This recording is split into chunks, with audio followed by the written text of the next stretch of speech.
Olá, muito boa noite a você que acompanha o placar Transamérica desta terça-feira, dia 21 de novembro de 2017. Ano quase acabando aí também, já temos time paranaense aí na Série A do ano que vem, temos time paranaense também cuidando aí para não ser rebaixado e até há quem luta ainda, agarra até as últimas esperanças por uma Libertadores. Mas hoje eu quero começar dando boa noite aos nossos convidados, vou aqui pedir para abrir o nosso espaço. Olha a responsabilidade, hein?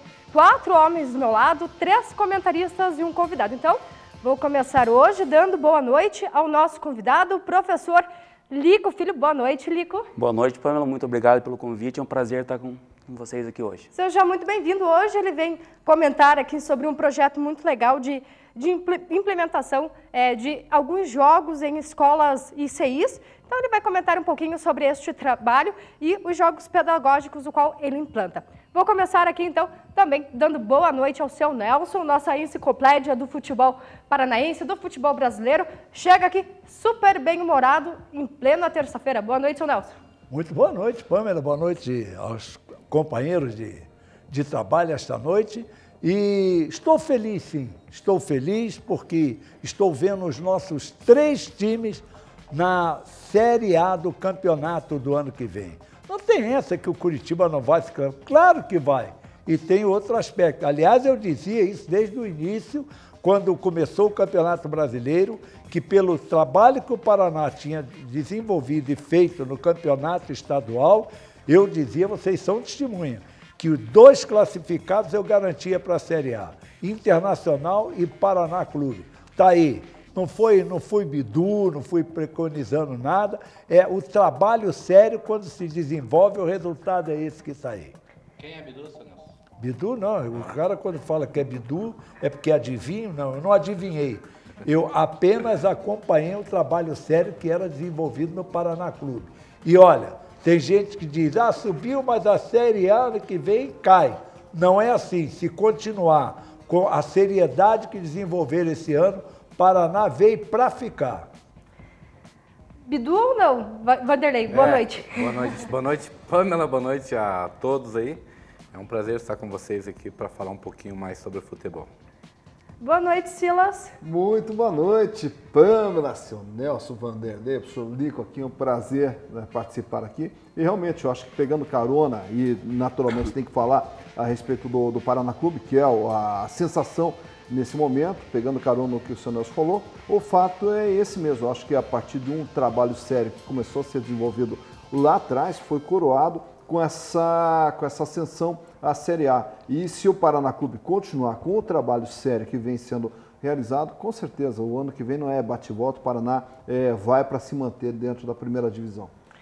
Primeiramente, então, vamos começar agora com os assuntos do programa, abordando tudo de principal que existe não só no futebol paranaense, como no futebol mundial e no futebol que acontece, futebol não, mas o esporte que acontece dentro de escolas, dentro de espaços educativos. Eu estou falando agora com o professor Lico Filho. Professor, explica um pouquinho este trabalho que você faz. Então, assim, primeiramente, eu estou à frente da assessoria esportiva Viva 30 Minutos há 3 anos. Ela foi criada em novembro de 2014 para preencher uma lacuna que nós identificamos na Base Nacional Comum Curricular. Essa base ela não prevê educação física para crianças entre 2 e 5 anos, apenas e tão somente movimento. Então a gente sabe que existem pesquisas atualmente que tem uma perspectiva que até 2025 cerca de 12 milhões de crianças apresentem obesidade. Então a gente entende que quanto mais cedo essa criança ela estiver inserida, não no esporte, nesse conceito que nós temos de competição, mas que ele seja levado como uma questão de brincadeira mesmo, né? Quanto mais rápido a criança for inserida nesse contexto, a maior probabilidade dela aderir, dela permanecer no esporte e, consequentemente, não fazer parte desse montante de 12 milhões que até 2025 que se projeta as pesquisas, os estudos atingir a população no Brasil. Até dentro disso que você falou, professor Lico, que hoje a gente percebe que as crianças elas vão muito para a questão da internet, celular, jogos, e parece que as crianças, até porque antigamente tinha mais áreas livres, campinho, rua e tal, isso é até importante fazer esse trabalho desde cedo para fazer com que a criança pegue o gosto pelo esporte. Né? Sem dúvida, a nossa preocupação ela não é em formar atleta, né? A gente quer inserir valores, né? Os valores que a criança possa utilizar na própria educação física, no próprio esporte, e que esses valores ela consiga levar ao longo da vida, né? E dentro disso que vocês estão falando, olha, eu vou dizer, é um trabalho louvável, porque o Silas abordou muito bem. Hoje em dia só se fala em internet, as crianças ficam submissas a computadores e isso tudo, né? Quando, na realidade, você hoje não tem mais aquelas brincadeiras infantis. Acabou, você não tem espaço, a internet te toma todo o tempo, e isso é muito bom, porque você, além de formar um conceito melhor, você educa a criança diferente. Porque quando você ensina atividade esportiva, é uma educação saudável. Sem dúvida. Inclusive, dentro do nosso planejamento, a gente está resgatando essas brincadeiras antigas. Então, a gente brinca lá, pega-pega, esconde-esconde, bolinha de gude, aquela brincadeira com tampinha, enfim, uma série de brincadeiras que eu brincava, que o meu pai me ensinou, que o meu avô. Então, a gente tenta resgatar essas brincadeiras. A gente sabe que a gente não vê a tecnologia como um inimigo, né? O professor, hoje em dia, ele tem que estar antenado, ele podia utilizar essa tecnologia, mas sem deixar de resgatar aqueles conceitos que nós todos aqui fomos criados na rua, brincando, enfim. A gente sabe que os tempos são outros, né? A segurança mudou, enfim, o contexto geral da cidade mudou, então a gente precisa não precisa deixar de lado esses conceitos, mas sim corpo são, mente sã. Você disse crianças a partir de 2 anos, é isso? Isso, a gente trabalha em centro de educação infantil, então a gente recebe crianças lá de 2 anos até 5 anos, que é esse primeiro ciclo da educação infantil. A partir dessa idade, a criança começa a entrar no ensino fundamental e aí tem que seguir o seu... segue para outras escolas daí, no caso. Interessante que até eu conversei com algumas mães, e uma delas reforçou o quanto foi importante este projeto. No segundo bloco a gente vai mostrar um pouquinho melhor, a gente vai mostrar as imagens deste projeto realizado em um dos ICIs. E uma mãe até falou que a filha mudou quase que 100% com este projeto, até porque ela deixou de ficar no tablet, o que muitas mães fazem até, dar tecnologia para a criança para conseguir fazer alguma coisa. E isso ajudou, não na questão da movimentação da criança, mas na questão social. Ela começou a conversar com outras crianças da idade dela, começou a chamar mais crianças da idade dela para brincar. Mas agora, mudando um pouquinho de assunto, depois a gente retoma mais, a gente mostra imagens e volta a conversar com o professor Lico Filho. Agora é hora de falar do Atlético Paranaense, o Atlético que venceu bem na última rodada e luta ainda por uma vaga ali no G, que vai abrir do G, atualmente G7. Mas as informações do Atlético vêm com o Du. Chega mais, Eduardo. Uma boa noite para você, para os nossos comentaristas e também para os telespectadores que estão conosco curtindo o placar Transamérica desta terça-feira. No Atlético Paranaense, o grupo principal, o elenco principal do Furacão, ganhou 2 dias de folga. Segunda-feira e hoje, em virtude da vitória conquistada contra o Vasco da Gama, último compromisso do Furacão dentro do Campeonato Brasileiro, vitória pelo placar de 3-1. A retomada das atividades, dos trabalhos, treinamentos com o técnico Fabiano Soares a partir de amanhã. Pela manhã, na quinta e sexta-feira, também pela manhã, os treinamentos serão comandados no CAT Alfredo Gotardi. Fabiano Soares vai finalizar a preparação atleticana apenas no sábado pela manhã, quando comanda o último treinamento. O chamado a pronto visando a montagem da equipe rubro-negra para encarar o Avaí, jogando na Ilha da Magia, a cidade de Florianópolis, na ressacada domingo às 5 da tarde. Com relação à formação da equipe, já a gente atualiza as informações do elenco principal, também dar aquela passada nas categorias de formação do rubro-negro. Sub-17 está na grande final do Campeonato Paranaense, o estadual da categoria. Já o Sub-15 encara o clássico contra o Paraná, valendo vaga na grande decisão do Campeonato Paranaense Sub-15. Já a gente retorna com estas e outras informações do Clube Atlético Paranaense aqui no Placar Transamérica. Estes homens aqui do meu lado estão todos muito doidos para falar sobre futebol. Calma aí que eu já deixo vocês falarem. Antes a gente vai ouvir a coletiva do Coutinho, do Fabiano Soares. E do Fabrício, autor de um dos gols aí, e depois a gente faz um apanhado de tudo sobre este jogo. Soltem a coletiva, por gentileza. A ocorrida ali foi um contra-ataque nosso, a bola foi para a lateral. O culpado foi eu, na verdade, de ter pegado a bola e batido o lateral rápido e bati o lateral errado. Aí eles chiaram, eu peguei e falei assim, não, vamos chiar depois do jogo, vamos ganhar um jogo, depois se der alguma coisa de errado, se tiver que chiar, pode chiar, mas vamos incentivar pra gente poder fazer o gol. E às vezes eu sou coração pra caramba, então às vezes tem jogo que vai ao Pablo, vai ao Coutinho, vai a outros jogadores e daquilo ali dói em mim também. Eu acho que o torcedor tem que cobrar mesmo, tem que cobrar. Quem leva o jogo, o torcedor é o jogador. Se a gente entrar no jogo e fazer 1x0, 2x0, o torcedor vai com a gente. Se a gente estiver empatando o jogo, 0x0, ou então sair perdendo o jogo, aí o torcedor começa a cobrar mais. Mas tem que ter sabedoria ali para poder saber jogar com o torcedor. E o torcedor tem que vai depois que acabar o jogo, tem que incentivar até o último minuto para a gente poder fazer o gol. Maratona de jogos aí, quase domingo, é muito intensa. E às vezes jogador acima de 30 anos sente mais. Mas com certeza agora vai ficar bem mais tranquilo. A gente joga de domingo a domingo, 2 jogos, falta. Tem que ser jogador guerreiro mesmo. O Jonathan jogou no sacrifício, o Thiago Heleno tirou uma bola de cabeça lá, caiu praticamente desmaiado. A gente perguntou para ele, ele falou, calma que eu vou voltar. E a gente precisa de jogador assim para poder dar vida ali dentro de campo ali. E no seu limite para sair só quando não der mesmo. Obrigada pela coletiva. Fabrício deu a palavra. Vamos ficar devendo a coletiva de Fabiano Soares e de Douglas Coutinho, então. O Fabrício comentou ali a questão do Thiago, foi o Jonathan ou Thiago Heleno, né, que caiu no gramado. Eu achei meio arriscado ele ter continuado, até porque em alguns momentos ele não corria, sentia tontura. Vai fazer falta para o próximo jogo? Se é que entra, será que não teria que passar por uma reavaliação médica? Porque não é a primeira vez que ele se choca com alguém, que ele cai desmaiado em campo. Mas realmente, agora eu acho que tem uma semana para recuperação dele, né?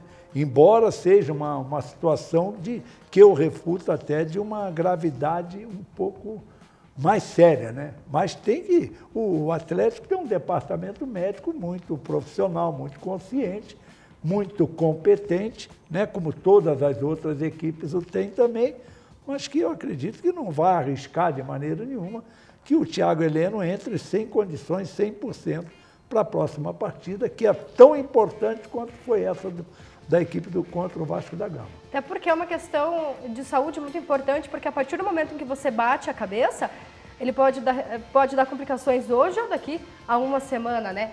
Vanderlei, sobe para a Libertadores? Alcança um espacinho ali na zona de Libertadores ou não? Pois é, Pamela, o G8, o G7, na verdade, está um pouquinho complicado. Se bem que está 2 pontos somente, né? O Atlético faz 2 jogos, né? Essa decisão contra o Avaí, depois acho que o Palmeiras, né? Depois o Palmeiras, então...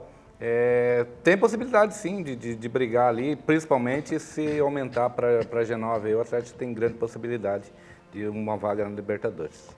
Jogando fora, Silas, manter este time, até porque o Atlético não vem de uma boa regularidade em jogos fora de casa, se bem que dentro está conquistando os pontos importantes. É que, na verdade, hoje, o brasileiro está muito equilibrado, né? Tanto faz você jogar fora de casa ou dentro de casa, e tanto faz você jogar contra o Corinthians ou contra o Avaí, as dificuldades são as mesmas.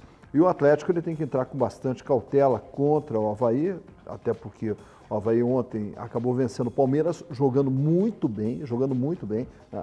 Então o Atlético ele tem que entrar com o sistema defensivo bem consolidado. Na ausência do Thiago Heleno, caso não possa jogar, o Paulo André já está também treinando, já está praticamente à disposição do Fabiano Soares. Então tem que entrar com o sistema defensivo bem consolidado, o retorno do Pavés também.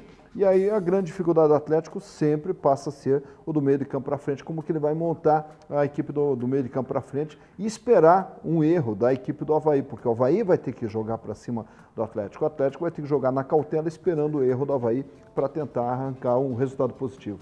Professor Lico, gosta de futebol? Muito. Torce para algum time? Um que vai disputar uma final, mais ou menos, amanhã. Amanhã à noite. Time? Sou gremista. Gremista. Sou gremista. Então, depois, quando a gente começar a conversar... Só um instantinho. O Atlético, inclusive, está torcendo pelo Grêmio. Né? Porque se o Grêmio vencer, Aumenta uma vaga. Grêmio e Flamengo, né? Mas o Atlético também torce pelo Flamengo, porque aí são Tem 9. muita gente torcendo pro Grêmio e pro Flamengo. O Grêmio é o Brasil na Libertadores amanhã, E me né? diz uma coisa, como que tá o coração para esta partida? Saindo pela boca. Saindo pela Ganha? boca. Eu acho que ganha em Porto Alegre e empata lá na Argentina. 1-0 e 1-1 e taça. Agora, Pamela, tem um detalhe, né, muito importante. O Silas abordou o Atlético do meio de campo para frente. Tem que, de vez em quando, convidar o Fabiano Soares para dar um pulinho aqui, para dizer a ele, o G2, por favor, ele quer matar todo mundo do coração. O G2 fica de fora. Aí, quando ele põe o G2, muda o jogo, aí é outro jogo. E eu me lembro, quando eu estava no colégio, tinha um professor que ensinava geografia, o nome dele era Portugal Neves, flamenguista doente, até a gravata dele era preto e vermelho. Ele dizia assim, qual é o seu time? Aí o cara dizia, eu sou Flamengo, qual é o time do Flamengo? Tu dizia os 11. Qual é o time do Vasco? Os 11. Qual é? Aí ele falou, então agora a geografia vai ser assim, o Rio, Amazonas, afluente ao lateral direito, o da direita, da esquerda é tal. Escalava um time assim, com os rios, com as montanhas, com as cordilheiras, com caramba, 4. E ninguém foi reprovado em geografia. Hoje em dia, se você pedir Fabiano Soares, qual é o 11 do Atlético? Então, seu Nelson, mas ele explicou, seu Nelson, mas ele explicou, ele falou que ele não coloca os jogadores queridinhos da torcida, que é o Nicão e o G2, né? Isso é a explicação dele em uma entrevista que ele deu recentemente. Não são importantes para o time. Não é importante para o time. Os dois que mais jogam no time, foi essa a explicação dele. Ou ele está desfazendo demais do adversário, ou nós todos somos burros. Eu acho que os queridinhos da torcida poderiam entrar em campo, não só fazerem gols, como também serem aclamados pela torcida. Mas agora, mudando de assunto, enquanto tem um lá em cima tentando, almejando por sonhos maiores, a gente tem um que ainda está na degola ali, está tentando fugir, mas quem traz mais informações é o Daniel Valdrigues. Seja muito bem-vindo, Dani. Muito bem, um forte abraço para o amigo que acompanha o Placar Transamérica. Nós estamos chegando para falar a respeito do Coritiba. O Verdão retornou às suas atividades após a derrota para o Galo Mineiro no último final de semana, na tarde de hoje, no CT da Graciosa. Com o complemento da rodada ontem, o Coritiba acabou perdendo uma posição na classificação com a vitória do Fluminense diante da equipe da Ponte Preta. Mesmo assim, mantém os 4 pontos de vantagem para a própria Macaca, primeira equipe dentro da zona do rebaixamento, restando 2 rodadas para o final do Campeonato Brasileiro. E no domingo, o Coritiba recebe a equipe do São Paulo. Para este jogo, a diretoria mantém a promoção do ingresso, ou seja, R$50 o ingresso inteiro, 25 meio ingresso no setor arquibancada e também no setor ali da Mauá. Lembrando que o torcedor que for com a camisa do Coritiba paga R$25, paga o meio ingresso. Nos últimos jogos que a diretoria aderiu a essa promoção, a média de público do Coritiba foi de mais de 15 mil torcedores. E claro, o Verdão ainda precisa somar pontos para não depender de ninguém na busca para fugir do rebaixamento. Joga contra o São Paulo neste final de semana e na última rodada vai até a Arena Condá em Chapecó e enfrentar a equipe da Chapecoense. Para o compromisso do final de semana, o técnico Marcelo Oliveira volta a ficar com 3 jogadores considerados titulares à disposição. O zagueiro Kleber Reis, o lateral esquerdo e o homem das bolas paradas do Verdão, Thiago Carleto, e o atacante Rildo, que cumpriram a suspensão automática diante do Galo Mineiro, voltam então a ficar à disposição. Por outro lado, ele perde o lateral direito Léo e o atacante Kleber, que cumprem suspensão automática, além do meio-campista Daniel, jogador que pertence ao São Paulo e por questões contratuais não pode ficar à disposição do técnico alviverde. Até a partida serão mais 4 sessões de treinamentos. Na quarta e na quinta-feira, os trabalhos acontecendo no CT da Graciosa no período da tarde. Na sexta-feira, também à tarde, o trabalho no Couto Pereira. E no sábado pela manhã, as finalizações dos trabalhos também no estádio Alviverde, antes da partida contra o São Paulo. E por falar no estádio Couto Pereira, ontem o estádio do Alviverde comemorou 85 anos de existência. Quando o Coritiba foi fundado em 1909, aí Couto Pereira, que leva o nome do estádio, doou o terreno, foi feita ali a construção e ontem o estádio Major Antônio Couto Pereira comemorou aí 85 anos de existência. São essas as informações do Coritiba aqui no Placar Transamérica. Muito obrigada pelas informações do... Dani, perdão. Assim, Kleber está suspenso, não vai poder entrar em campo. Eu acho que até Marcelo Oliveira já encontrou um time ideal para chegar ali com o Henrique Almeida, por vezes com o Rildo, até com o Ian Sassi.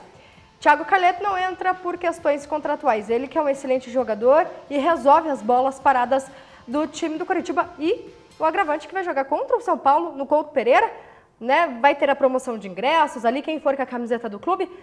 Mas aí, o que fazer sem o Kleber, que tecnicamente é um jogador importante, por mais que tenha ficado muito tempo fora. Carleto, que resolve as bolas paradas do Coritiba, e contra o São Paulo, que é um time que também está buscando por alguma coisa.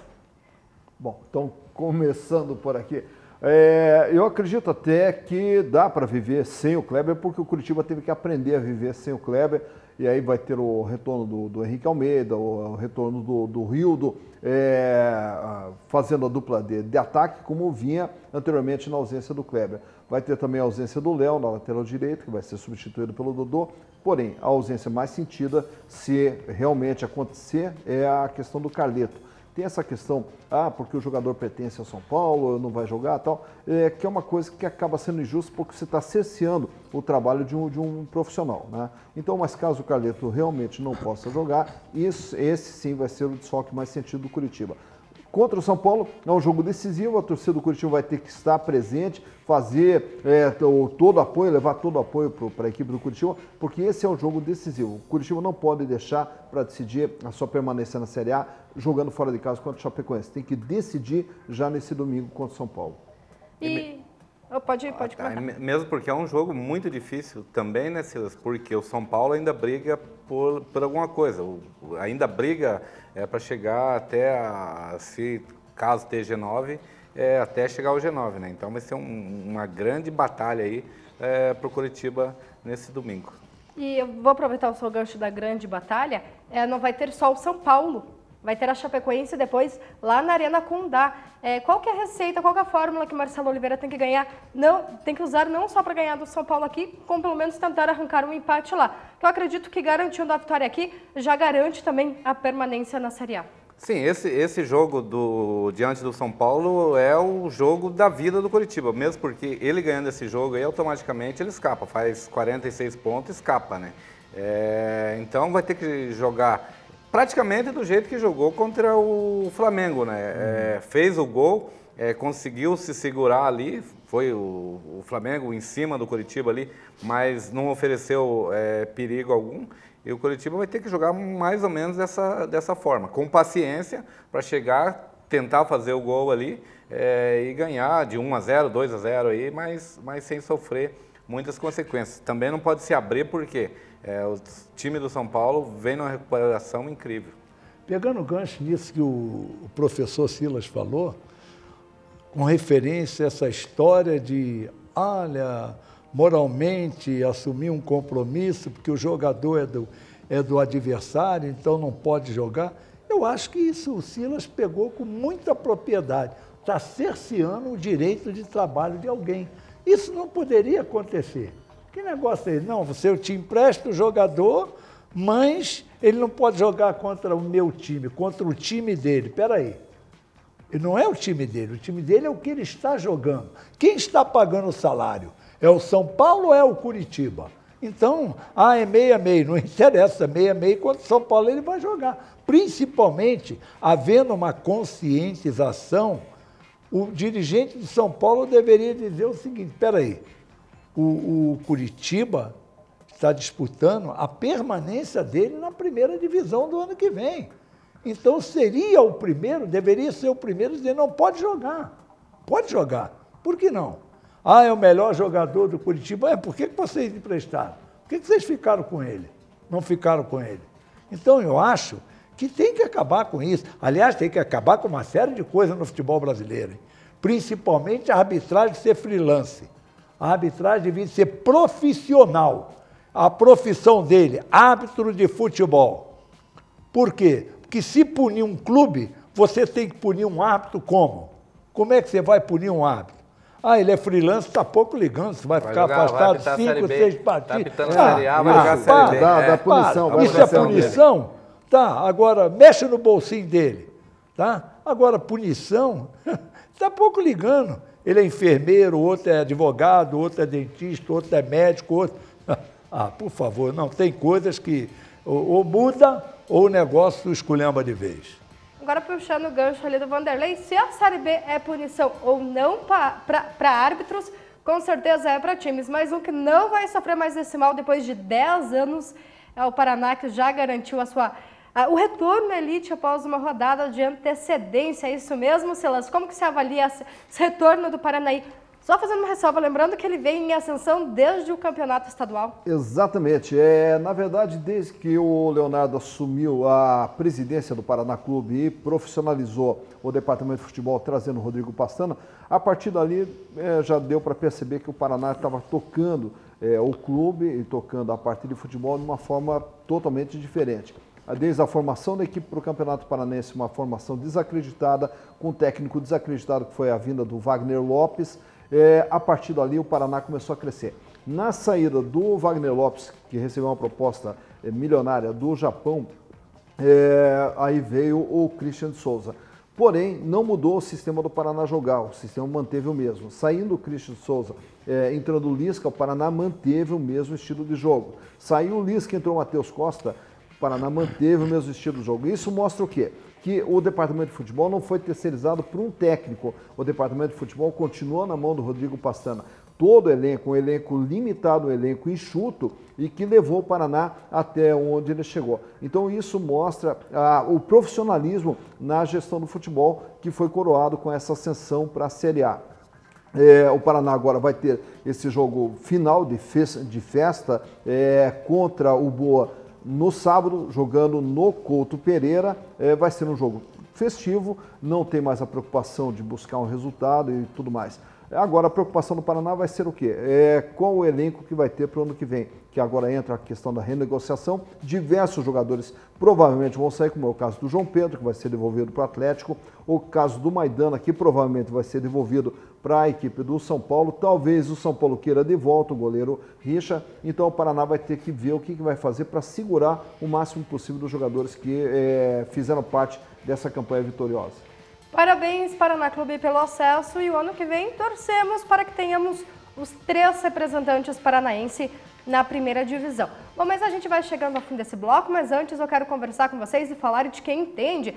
Eu estou falando do consórcio Servopa, que está há mais de 50 anos na vida dos seus consumidores. Quer comprar sua casa, carro e imóvel? O consórcio Servopa realiza. Ele que se destaca pela administração sólida e segura junto ao mercado nacional, mantendo uma média de 300 grupos ativos que juntos totalizam aproximadamente 55 mil consorciados. A Servopa, olha só, está entre as 10 maiores empresas do país, atuando nos segmentos da realização do seu sonho. Consórcio Servopa, a vida pede, o consórcio realiza. Passa lá na Rockefeller e confira todos os planos junto com os atendentes. Agora sim, chega ao final deste primeiro bloco, mas fica aí que é rapidinho e logo a gente retorna.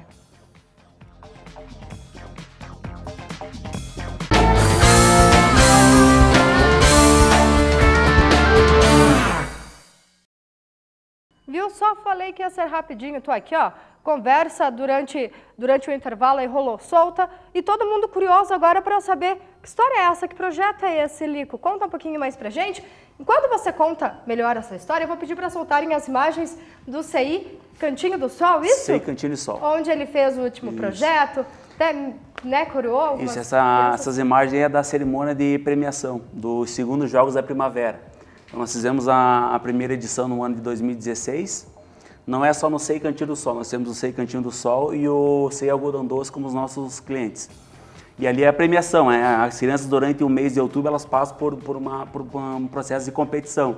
Que a gente trabalha os jogos cooperativos, jogos intelectivos, jogos sensoriais, tudo com uma proposta de fornecer ferramentas para a criança conseguir resolver os seus próprios conflitos.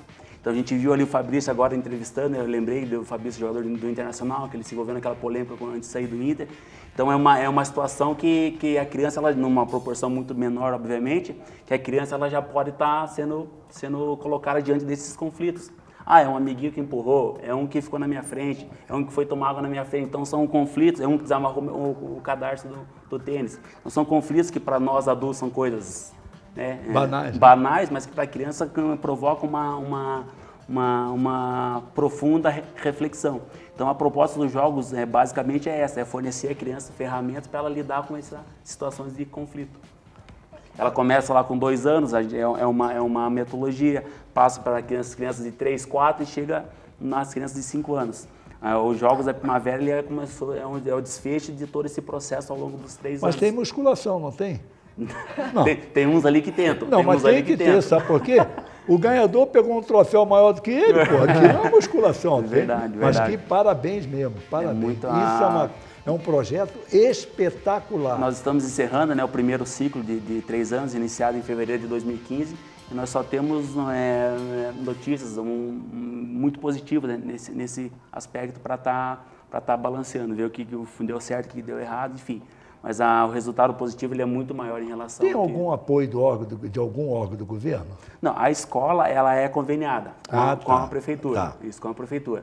Mas é um SEI particular, os dois são, na verdade, só que um apenas é conveniado com a prefeitura, o outro é com recursos próprios. E da onde que surgiu a ideia de trabalhar com crianças de 2 a 5 anos? Então, assim, foi uma lacuna que nós identificamos na Base Nacional Comum Curricular, que ela não prevê aulas de educação física nesse formato para crianças de creche de 2 a 5 anos. Então, eu estudei comportamento motor e a criança nessa idade de 2 a 5 anos, ela se encontra na fase motora fundamental. Então, o próprio nome já diz, é fundamental que a criança experimente, vivencie, que tenha variação de atividades, enfim. Tudo isso aí para contribuir com essa formação motora da criança. Ao longo desse processo de formação, ela vai ter 3 vertentes, que ela pode utilizar para o aspecto competitivo, ou ela pode usar pelo aspecto do lazer, ou até mesmo pelo aspecto do dia a dia.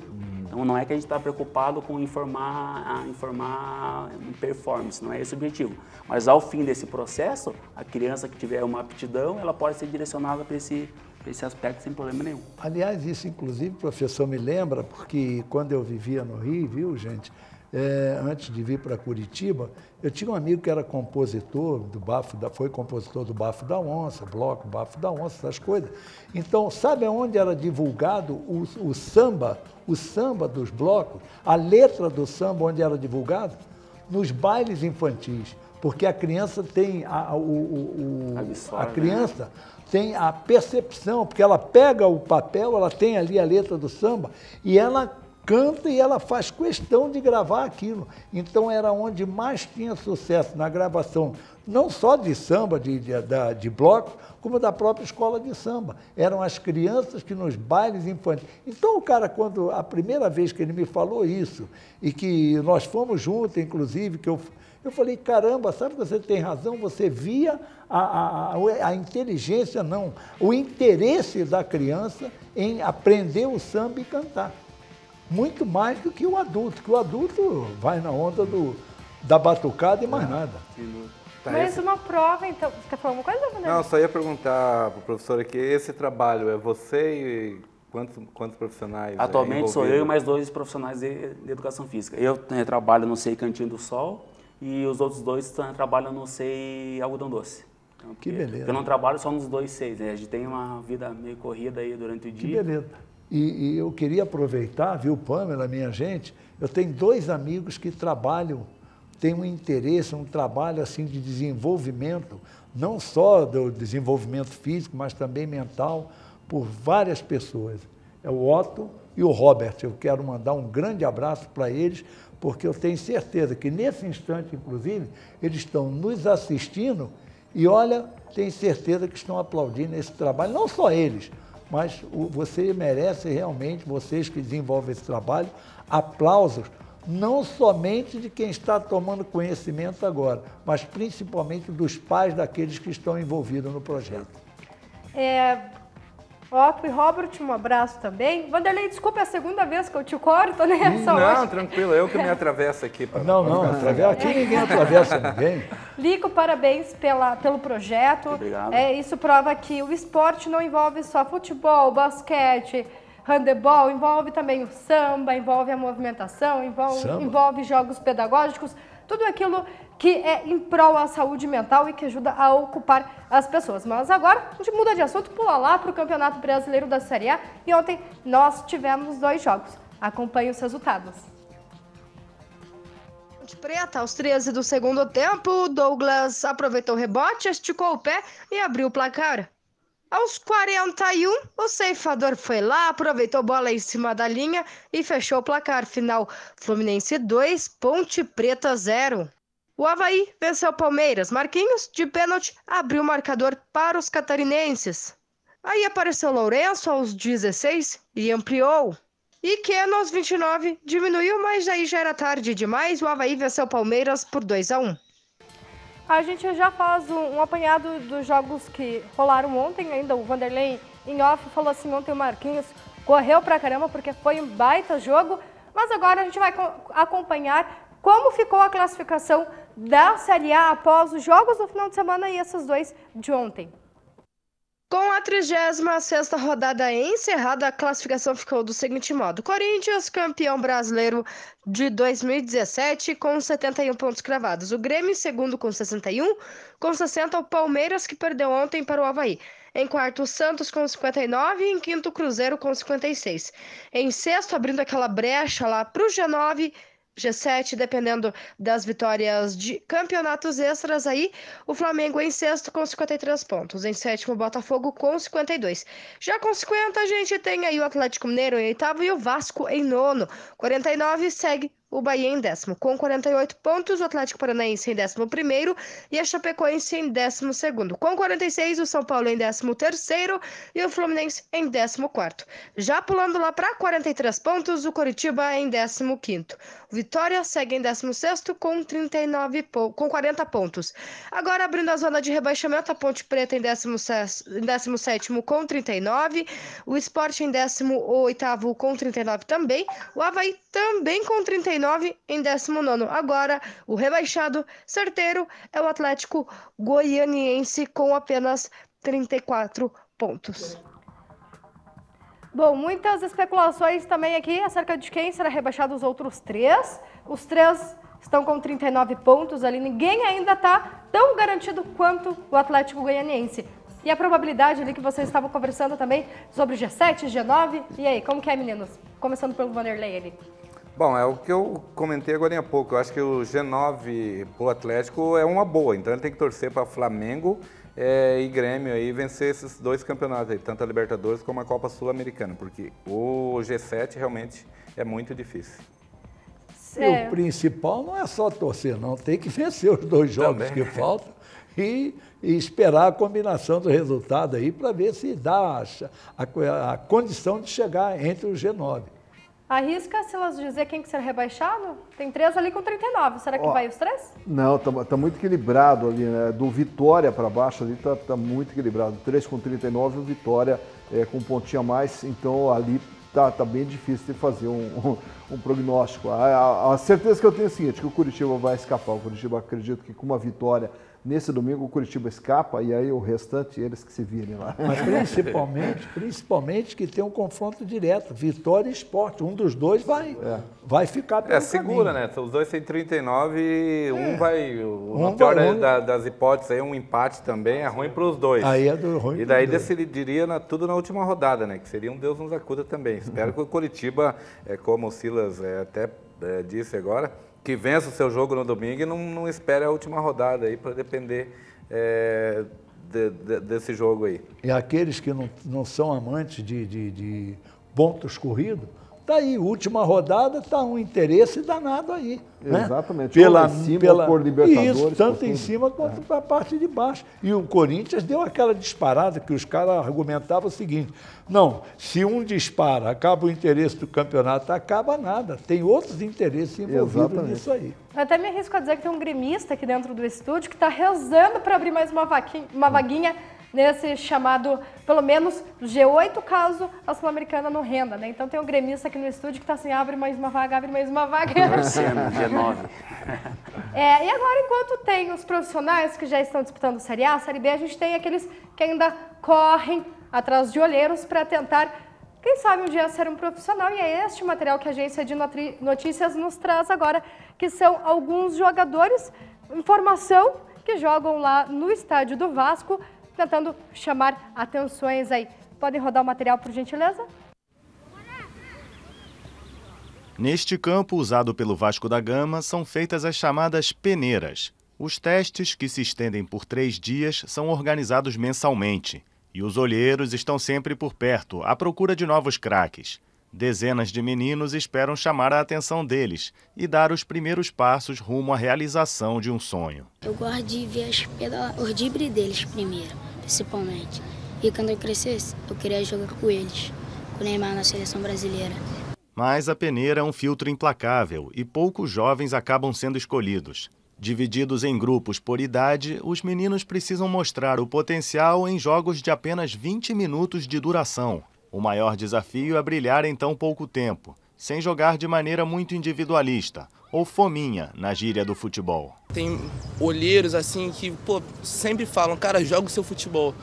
Porque quando você tenta, se destacar ou você fazer uma coisa que não é sua, você acaba se atrapalhando. Então joga, faz o simples, toca a bola, passa, porque, quando você tem as suas características, aquilo basta para você ser um grande jogador. Ronaldo Faria, um dos principais olheiros do Vasco, não perde um detalhe. Ele é irmão de Romário, uma das maiores revelações da história do clube cruzmaltino. Ronaldo conta que o segredo do Brasil são as comunidades. É a pelada de rua, o campo não é gramado, em qualquer lugar, faz um golzinho no meio da rua. Isso que sai o jogador bom. Isso que é o celeiro de craque do Brasil. É comum bons jogadores não aparecerem nos testes por não terem dinheiro nem para passagem. Alguns olheiros contam que acabam pagando do próprio bolso. Tudo na esperança de encontrar um diamante bruto. Os outros aguardam. Atacante e atacante. Meia. Volante. Vocês viram que o programa de hoje está recheado de histórias que inspiram. Peneira, ajudando crianças, principalmente da periferia. Um professor de educação física instalando projetos de educação física para crianças de 2 a 5 anos. Então, são histórias que inspiram e se inspirem aí em casa também. Mas agora, mudando de assunto, vamos falar um pouquinho de futebol internacional. Vocês lembram que na semana passada a Itália perdeu para a Suíça? Suíça, Suécia, perdão, ficou de fora da Copa do Mundo. Vocês lembram dessa história, né? Então, na terça-feira passada, um dia após o jogo, após essa derrota, o Comitê Olímpico Italiano decidiu aí que vai ter que ter algumas reformulações para o futebol italiano. Mas quem traz mais informações é novamente o material da agência de notícias. Eu quero que depois vocês comentem sobre esta não ida da Itália à Copa do Mundo. A Itália continua incrédula depois do empate em casa com a Suécia, que a deixou fora de uma Copa do Mundo pela primeira vez em 60 anos. Jornais noticiaram a eliminação com manchetes como apocalipse e vergonha. O jornal La Repubblica chegou a afirmar que o fracasso terá repercussões negativas não só no futebol, mas no PIB do país. Segundo as estimativas da imprensa, a Federação Italiana deixará de ganhar cerca de 100 milhões de euros. O setor de mídia, que costuma atrair importantes investimentos publicitários em grandes eventos, também terá fortes perdas. Nas ruas, na imprensa e nas redes sociais, as críticas se concentravam no técnico Gianpiero Ventura e no presidente da Federação Italiana, Carlo Tavecchio. É um giorno triste, é stato um po'... É um dia triste. Foi uma tragédia do ponto de vista esportivo, porque a Itália não pode se permitir jogar 2 jogos como esses. De fare 2 partite como quelle que ho visto, insomma. A verdade é que não temos renovação dos jogadores. Os jogadores fora de série, como Baggio, Del Piero, Totti, não existem mais. O Comitê Olímpico Italiano se reuniu nesta terça para definir novos rumos. O ministro dos Esportes afirmou que é hora de refundar o futebol do país. É o momento de farlo, é o momento de prendere. Este é o momento de agir, é o momento das decisões importantes que não tivemos coragem de tomar nos últimos anos. O momento agora é de tomá-las. Temos que trabalhar juntos para garantir que esse movimento seja retomado. questo movimento riparta. A Federação Italiana vai se reunir na quarta-feira em Roma para fazer uma análise profunda e decidir o futuro da Azzurra, anunciou Tavecchio nesta terça. Durante a passagem do VT, vocês estavam incrédulos com a não ida da Itália para a Copa do Mundo e o próprio Comitê de Esportes italiano disse que precisa mudar. O que aconteceu com a Itália, Vanderlei? Pamela, eu acredito ali que faltou uma renovação, né? Principalmente o investimento em categoria de base. A Itália não vem fazendo isso, não fez isso e não revela jogadores, né? Um exemplo maior aí é a Alemanha, né? Que disputou aí a Olimpíadas com um time de garotos aí que vai surpreender, principalmente aí nas próximas Copas. Acho que faltou isso para a Itália. Agora a Itália vai ter mais de 4 anos aí, então, para reformular o seu futebol e, quem sabe, na próxima Copa do Mundo lutar para entrar. Mas quem tem mais informações também do futebol internacional é o Matheus Vieira. Chega mais, Matheus. Boa noite a você que assiste ao Placar Transamérica. Pela 12ª rodada do Campeonato Espanhol, o Atlético de Madrid recebeu o Real Madrid em casa e a partida terminou empatada em 0-0.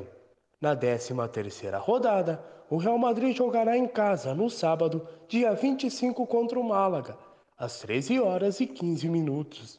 Já o Atlético de Madrid jogará fora de casa contra o Levante, também no sábado, dia 25, mas às 17h45. Tanto o Real Madrid e Atlético de Madrid estão com 24 pontos no campeonato, mas os madrilenhos levam vantagem no saldo e aparecem na 3ª colocação. Já o Atlético de Madrid está na 4ª posição. Aqui foram informações do futebol internacional comigo, Matheus Vieira. Retorno com vocês nos estúdios do Placar Transamérica. Muito obrigado, Matheus. E estas foram as informações sobre o futebol do segundo bloco. E eu termino este segundo bloco também falando de quem entende, mas desta vez é a LM Telecom. A LM Telecom possui equipe de profissionais altamente treinados e qualificados, amplamente experientes na área de telecomunicações, capacitados aí para apresentar sempre soluções de comunicação específicas e personalizadas aos seus clientes por meio, claro, de sistemas de rádios analógicos ou soluções de redes sem fios. Atende em todo o território nacional, oferecendo serviços de venda, locação e manutenção de equipamentos. Tudo de comunicação para o seu evento, é na LM Telecom. Liga lá, 3024-1200. E agora sim, a gente vai para um rápido intervalo. Logo a gente retorna para o segundo bloco, falando um pouquinho mais destas histórias inspiradoras. Peneira no Vasco, o projeto do professor Lico Filho com a agência I30. Logo a gente volta. Fica aí.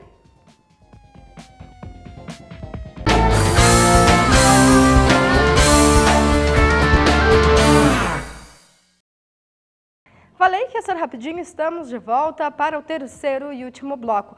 E hoje eu vou decidir, então, encerrar esse terceiro bloco. A gente tem alguns minutos ainda falando destas histórias inspiradoras. O seu Nelson comentou sobre o samba, o Lico com a agência Viva 30, fazendo uma errata, tinha comentado I30, mas é Viva 30. Tem a peneira ainda no estádio do Vasco, comandado, inclusive, por um irmão de um ex-jogador. São todas histórias inspiradoras e que ajudam na formação de um indivíduo, né, seu Nelson? Não só do atleta, mas do homem em si. Dando responsabilidade, tirando do perigo das drogas, tirando da rua. Então, você veja bem, lá no irmão do Romário, né, onde estão os garotos, eu vi, está lá o filho do G2, né? O filho do G2 está lá jogando, cabelo bonitinho, igual ao do G2, né? Então, veja bem, não, mas é importante, gente.